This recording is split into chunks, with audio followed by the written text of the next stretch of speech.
Der Krieg der USA gegen den Iran erschüttert den Nahen Osten. Aber auch die Politik zu Hause in den USA. Denn dort sind längst nicht alle einverstanden mit dem Krieg und mit der Siegesgewissheit ihres Präsidenten. We've won. Let me tell you, we've won. Ausgerechnet in der eigenen Basis wächst der Widerstand. In der sogenannten MAGA-Bewegung. Make America Great Again. My friends, that's it. Other than Fox News boomers, there's no one left. There's no one left in the original MAGA coalition. Der Iran-Krieg, das ist der Vorwurf, sei nicht Amerikas Krieg, sondern der von Israel. This is a war on behalf of Israel, and it shouldn't be happening. Im Wahlkampf macht Trump das Versprechen, er werde die USA aus Kriegen heraushalten. Doch nun, mit dem Iran-Krieg, bricht Trump sein Versprechen und könnte damit die MAGA-Bewegung spalten oder zumindest einer neuen Generation Auftritt geben. Was aber bedeutet das für Donald Trump und fürs Verhältnis der USA zu Israel?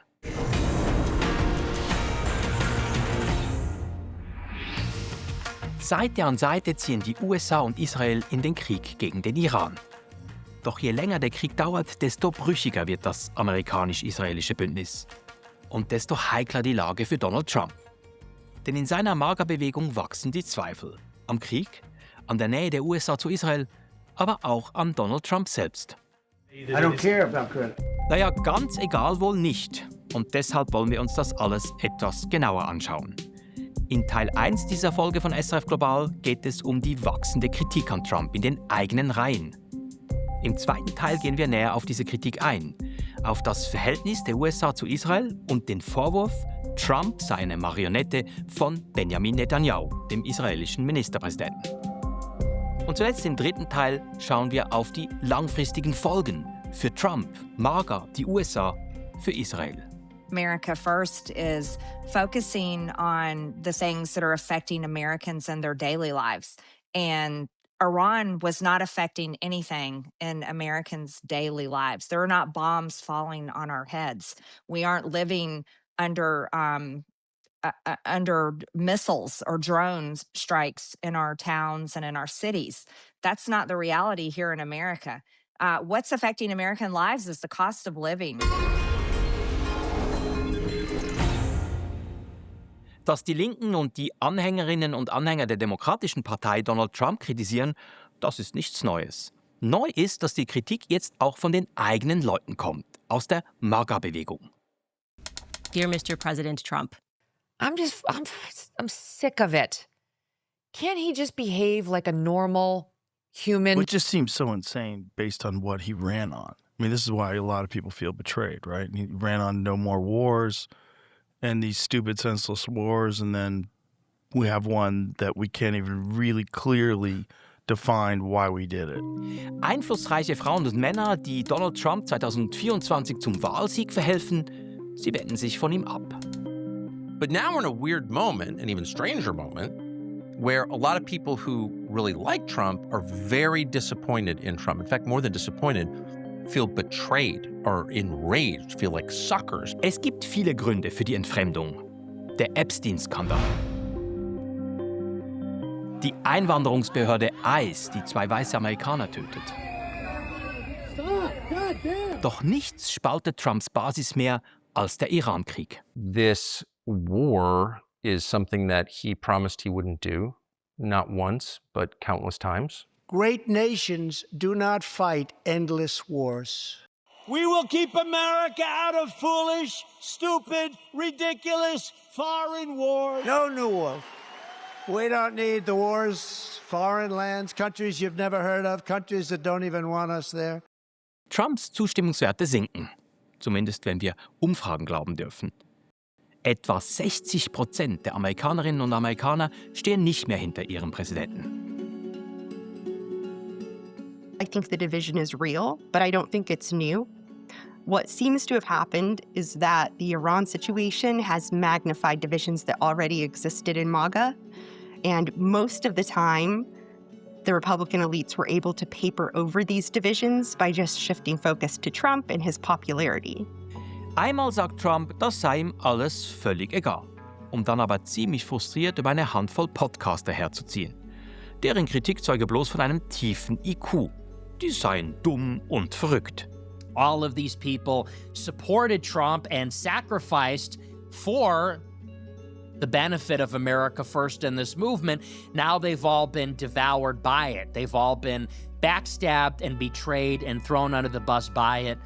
Immer wieder pöbelt Trump zurück. Seine Kritiker seien dumm, geisteskrank und pleite. Some of these elites who are questioning the war are hoping that they can be the next face of MAGA or that they can define it after Trump leaves the political scene. There are, of course, other political elites who support the war for their own reasons. There are some Republicans who support it because they generally support Israel and they see this as a way to protect Israel. There are some Republicans who support it because they're trying to stay in Trump's good graces, and they see that as the best way to be the heir to MAGA.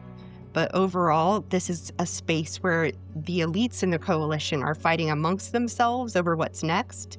Damit keine Missverständnisse aufkommen. Trotz aller Kritik und Verwerfungen steht Umfragen zufolge eine überwältigende Mehrheit in der Republikanischen Partei noch immer hinter Trump und seinem Krieg. Und das gilt auch immer noch für die MAGA-Bewegung. The elites see MAGA and America First as ideologies that are bigger than Trump and that they hope last after Trump. Whereas the voters who are continuing to support Trump in this war effort see MAGA as a movement that's about loyalty to the president himself. So when the president changes his mind or his rationale behind the war, the MAGA loyal voters just change their minds too to go along with him. Fassen wir zusammen. Der Iran-Krieg schadet Trump ganz ohne Zweifel. Und doch ist er immer noch ziemlich beliebt. Also, alles gut, Herr Präsident? I pray for your grace and your protection over him. One of the ways it could hurt him in the midterms is mobilization. So fewer Americans vote in midterm elections, which happen every 2 years, than in presidential elections, which happen every 4 years. And the people who tend to vote the most in midterm elections while Trump's in office are Democrats. He has a profound ability to get Democratic and independent voters who lean Democratic to come out and vote. And then there's the demobilization effect on the Republican Party. If Republican voters are uncomfortable with what's going on, they might not shout it from the rooftops, but they might just stay home. Tatsache ist, die Polit-Influencer und Podcaster am rechten Rand haben ein großes Publikum. Allein Tucker Carlson hat rund 5,5 Millionen Abonnentinnen und Abonnenten auf YouTube. Candace Owens 6 Millionen. Und Nick Fuentes erreicht jeden Abend rund 1 Million Zuschauer. Diese Frauen und Männer kritisieren nicht nur Trump und den Iran-Krieg, sie schüren Hass gegen Andersdenkende und Minderheiten, gegen Ausländer, aber auch gegen Juden und Israel. Und Fuentes gibt sich sogar als Fan von Adolf Hitler, der 6 Millionen Jüdinnen und Juden ermorden lässt. Eine Tatsache, die Fuentes leugnet. Hitler was a pedophile and kind of a pagan. It's like, well, he was also really fucking cool. So, you know, time to grow up. We're not children anymore. Am I right? Am I right? Am I right, boys? Am I right? Let's go. He was also really fucking cool. Do you regret saying that? Saying a fact? No, that's absolutely true. You think Hitler was very fucking cool? Yes, I do. One of the... And I'm tired of pretending he's not. Nick Fuentes ist gerade einmal 27 Jahre alt. Dank seiner Verbindung zum Rapper Kanye West kommt er zu einem Abendessen mit Donald Trump in dessen Residenz Mar-a-Lago. Übrigens ist auch Kanye West ein Fan von Adolf Hitler. Aber wie um Himmels Willen passt das überhaupt irgendwann mal zusammen? Trump, der sich als großer Freund des jüdischen Staates Israel bezeichnet. Und an seiner Seite 2 Hitler-Anhänger. Many of the voices that are most critical of the actions in Iran are either coming from Democrats or they are coming from the very, very far right. Further right than Trump has ever been, and far enough right that we hope they never really have a place in established U.S. politics. What is the problem if those things start to become too persuasive, too effective in framing U.S.-Israel relations, in framing how Americans, average Americans who watch the very long YouTube videos or the shortened versions, how they think about, wait a minute, is this America first or is this Israel first?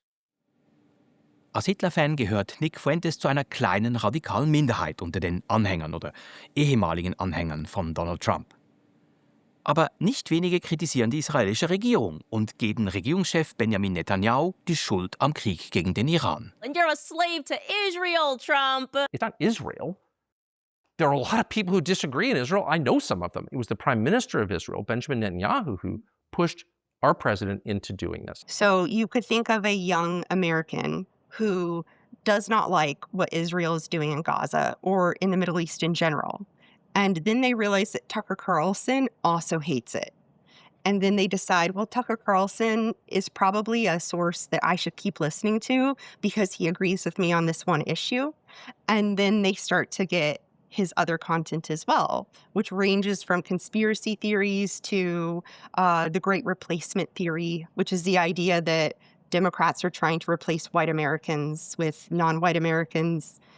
And then they start to become radicalized. Israel's dependence on the US is greater, but levels of support for Israel in the US are much weaker. So there's a real tension there. Greater dependency, but Israel has become a controversial issue in US politics in ways that it never was.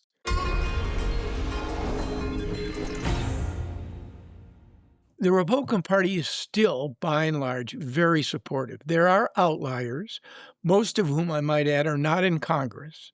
They're in the media. Tucker Carlson may be the poster child for this, who have become increasingly critical of Israeli policies and worry that the United States is simply too close to the Israelis, spending too much money on the Israelis, going to war for the Israelis in Iran. Democrats are increasingly divided as well. You had a vote in Congress several days ago in which 40 Democrat senators voted against military assistance to Israel. That's extraordinary. It really is. So it's not so much the war, this war, it's the policies of the Netanyahu government in Gaza, in the West Bank, and now in Lebanon, particularly among young Democrats and younger Americans that have raised serious questions about Israel's brand. There is a fault line emerging in the Israeli internal debate over whether there might be a cost to pay for how far Israel has gone in causing itself reputational damage worldwide, and where Israel would, of course, consider it matters most in the US, on which Israel is so dependent. Nach dem Terrorangriff der Hamas gegen Israel am 7. Oktober 2023 gibt es in den USA überwältigende Sympathien für Israel. Doch was seither Schlagzeilen macht? Gazastreifen, Westjordanland, Libanon, Iran macht das Undenkbare plötzlich denkbar. Israel verliert die Unterstützung der USA. Zum ersten Mal in einer Umfrage bekunden mehr Amerikanerinnen und Amerikaner Sympathien für das palästinensische Volk als für Israel. Es sind vor allem die Jungen, die Israel kritisch sehen. In der Altersgruppe 18 bis 34 sind die Sympathien für die Palästinenserinnen und Palästinenser doppelt so groß wie jene für Israel. An der Politik der USA ändert das jedoch bislang kaum etwas. As long as we still have the electeds on our side, as long as Congress and the administration are not willing to act, public opinion can be wherever it is. Die zentrale Frage ist also, kommt dieser Meinungsumschwung irgendwann in der Politik an? Dort, wo Entscheide getroffen werden?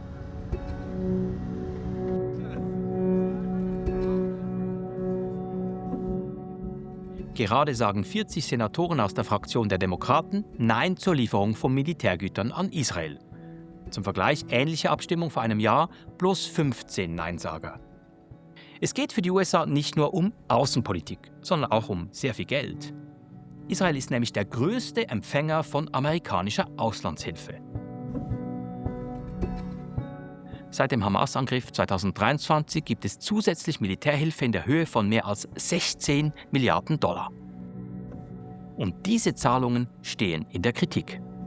Netanyahu has attempted to get a bit ahead of the game on this by suggesting that military assistance can be phased out. He said we need a few more years. Happily for him, that coincides probably with the end of his political career.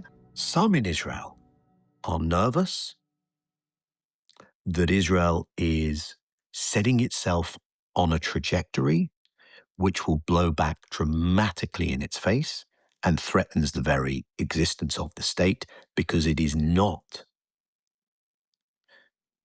operating within its means. And it is so reliant on America that it might be losing. Reports of the death of the U.S.-Israeli relationship have been greatly exaggerated. And it seems hard for me to imagine in coming years where any administration would basically refuse or condition U.S. military assistance to Israel, refuse to exercise jointly to share research and development, to share intelligence with Israel, and to defend Israel in international fora. There may well be cracks in the relationship, but only time will tell whether they're going to impact the policy debate. Werfen wir einen kurzen Blick zurück in die Geschichte. 1948 wird Israel gegründet. Die USA sind die ersten, die den neuen Staat anerkennen. Seither sind die USA und Israel ziemlich beste Freunde. Egal, ob in den USA Demokraten oder Republikaner an der Macht sind.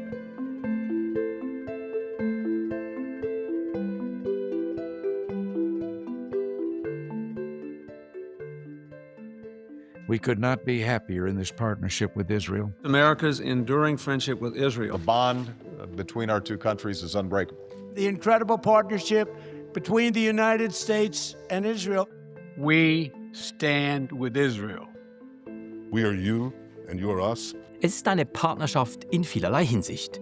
Politisch und auch ideologisch, militärisch und wirtschaftlich. There have been tensions before. I've been in administrations, Jimmy Carter, Bush 41, where in fact there were significant tensions. But by and large, the U.S.-Israeli relationship continued to evolve and become closer and more integrative.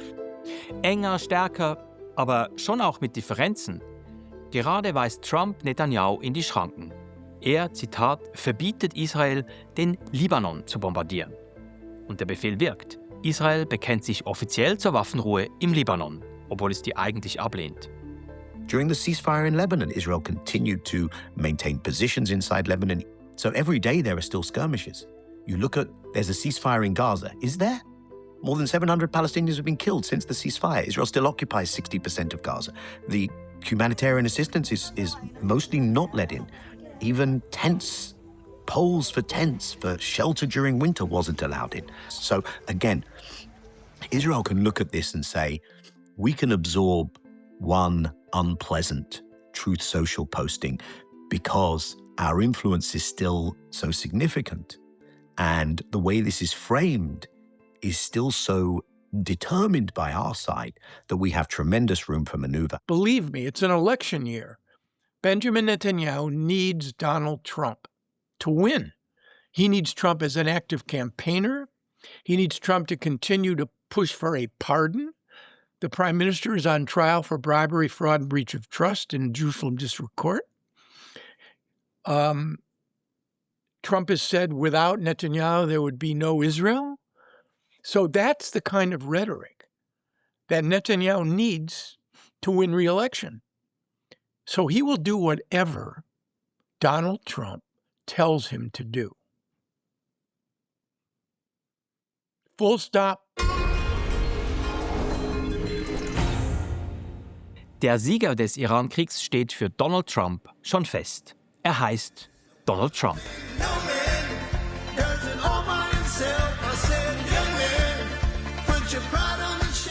For them, it's a war. For us, it's turned out to be easier than we thought. We've won this. This war has been won. I think it's close to over. Yeah, I mean, I view it as very close to over. Doch alles Schönreden hilft nichts. Zumindest bis jetzt ist der Irankrieg für die USA nicht wirklich ein Erfolg. I think he has grave regrets about this was a war of choice, which is why we are in the situation we're in right now. He overestimated American military power, and he underestimated Iran's capacity to resist. There are many things that are occurring right now in the United States that occurred in some form under Biden. High gas prices, high grocery prices, right?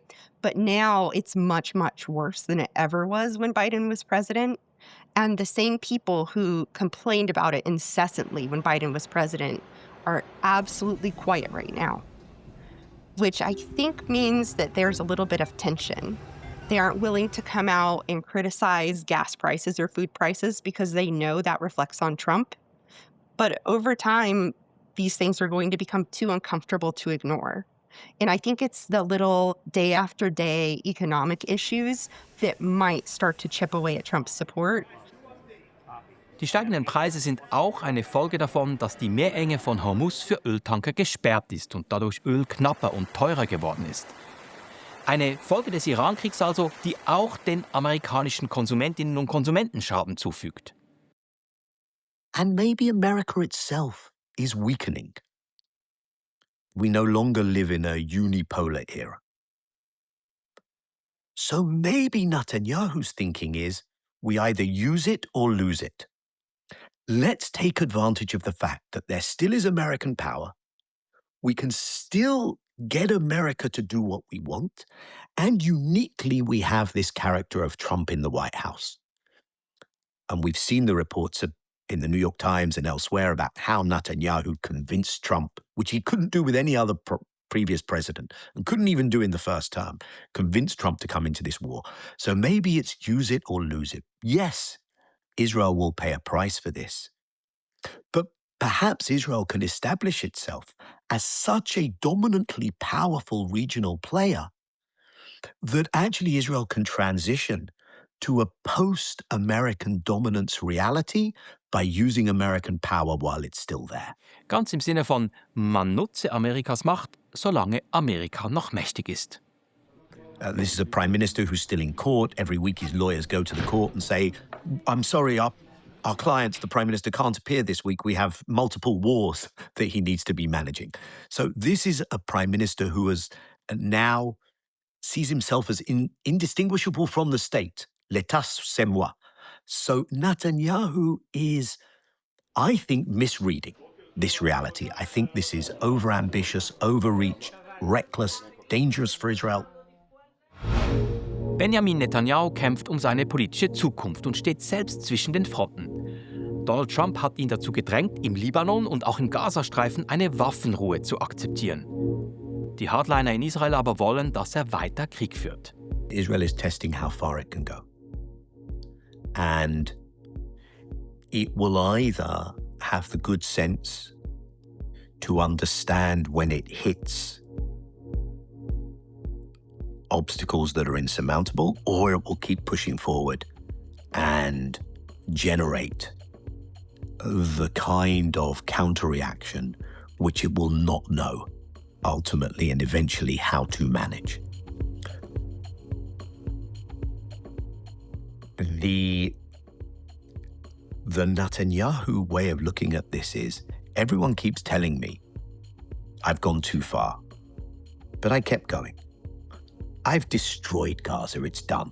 I'm conducting the largest Israeli military operation in the West Bank, destroying infrastructure, refugee camps, displacing tens of thousands of people, seizing more land, establishing more settlements.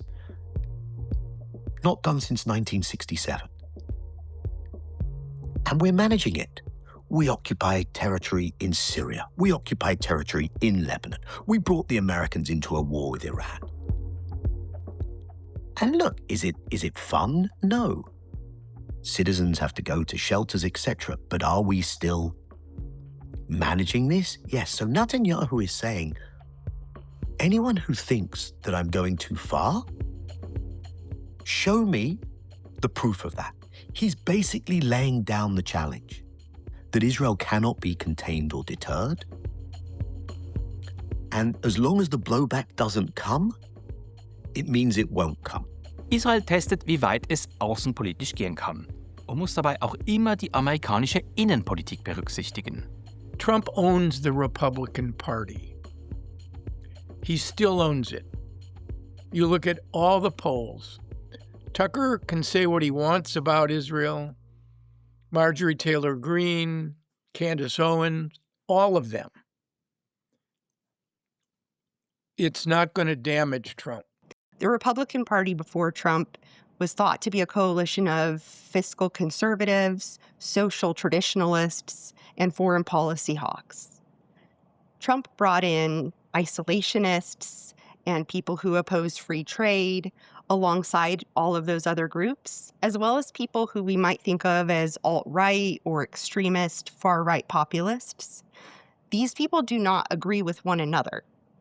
And the real question is whether the Republican Party can continue to hold all of these groups in its coalition without Trump, because he was kind of the glue that held everything together. I think this is going to be a very messy period for the Republican Party going forward for the next 2, 4, 8 years at least, because when you have a political party that used to be about a big coalition and ideology and is now a personalistic party about one person, you have a lot of rebuilding to do when that person leaves office.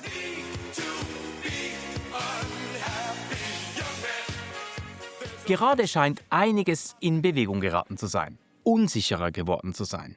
Die Machtbasis von Donald Trump, jene von Benjamin Netanyahu, das Verhältnis zwischen den USA und Israel. Aber ändert sich langfristig wirklich etwas oder bleibt am Ende doch alles beim Alten? Schreiben Sie Ihre Meinung per E-Mail oder in den sozialen Medien. Das war's von SRF Global, produziert von Christina Brun. Die nächste Folge kommt am 4. Juni. Bis dahin wünsche ich Ihnen eine gute Zeit mit guten Freunden.